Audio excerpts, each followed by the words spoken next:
বাড়িতে সকল বন্ধুদের স্বাগত জানিয়ে আজকে একটা সবার প্রিয় রেসিপি, একবারে নিরামিষ রেসিপি বানাবো আজকে। তো আজকে বানাবো মটরশুঁটির আলুর দম। তো মটরশুঁটি আলুর দম বানানোর জন্য কি কি লাগছে চলুন দেখে নিই।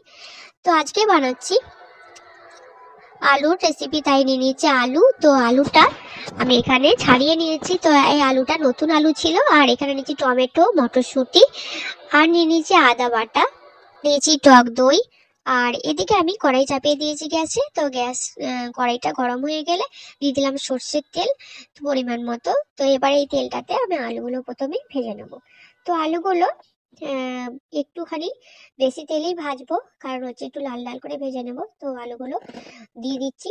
আর এই আলুগুলো এই সিজনের নতুন আলু, তো আমি খোলা ছাড়িয়ে নিয়েছি। আর খোলা ছাড়িয়ে করলেই রান্নাটা বেশি ভালো হচ্ছে। তো একটুখানি একটুখানি সময় নিয়ে এই রেসিপিটা বানাতে হবে। তো যাই হোক, আলুটা ভাজতে অনেকটা টাইম লেগে যায়। তো আমি এটা একটুখানি ঢাকা দিয়ে দিলাম। আর এদিকে দই, জিরে গুঁড়ো, হলুদ গুঁড়ো, লঙ্কা গুঁড়ো আর একটু নুন দিয়ে দইটা ফেটিয়ে নিচ্ছি। এই দইটাই কিন্তু এটার মেন উপকরণ। তো আলুটা দেখুন একটু মিনিট 2 মতো চাপা দিয়ে রেখেছিলাম। তো তার মধ্যেই আলুটা ভাজা ভাজা হয়ে গেছে অনেকটা।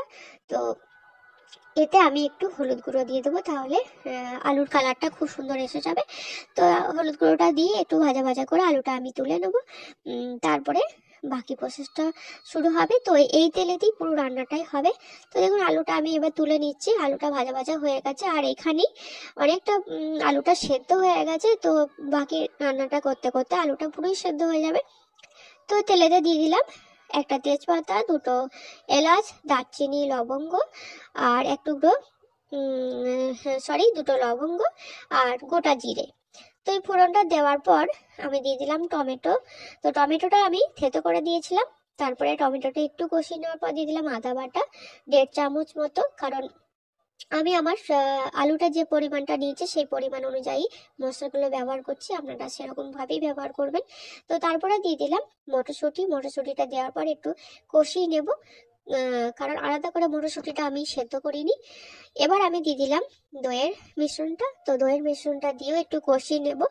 তো কষানোর সময় আমি একটু হালকা নুন দিয়ে দেবো। দইয়ে তো নুন দিয়েছি, তো নুনের পরিমাণটা একটু বুঝে দিতে হবে।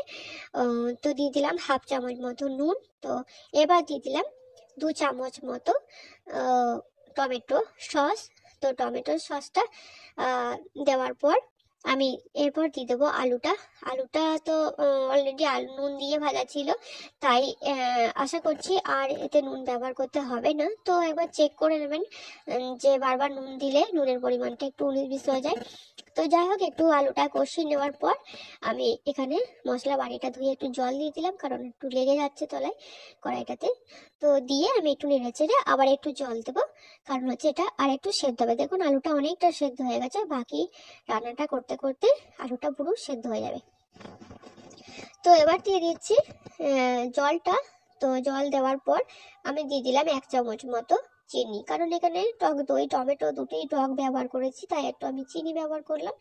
এবার আমি ঢাকা দিয়ে মিনিট 3 মতো রেখে দিয়েছিলাম, যাতে আলুটা পুরোপুরি সেদ্ধ হয়ে যায়, মশলাটাও ঢুকে যায় আলুর মধ্যে, তাহলে খেতে আরো ভালো লাগবে।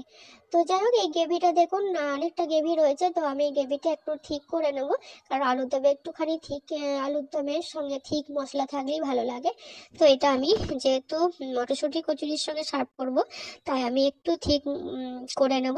আর এখানে তারপরে আমি দিয়ে দিলাম ধনেপাতা কুচানো আর লঙ্কা কুচানো দিয়ে আমি আর একটু আলুটা নেড়ে চেড়ে রেডি করে নেবো। কারণ হচ্ছে কি, এবার যে আঁচটা জোর দিয়ে দিয়েছি, তো মশলাটা একটুখানি আলুর দমের মধ্যে ঢুকে যাবে আর গ্রেভিটা একটু ঠিক হয়ে যাবে।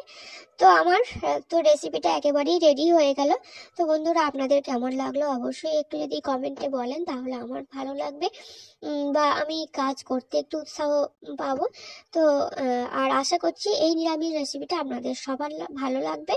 তো ভালো লাগলে অবশ্যই বাড়িতে ট্রাই করবেন। আমি মটরশুঁটি কচুরির সঙ্গে দেখুন আলুর দমটা সার্ভ করছি। তো ভালো থাকবেন সবাই, সুস্থ থাকবেন আর রেসিপিটা ট্রাই করবেন।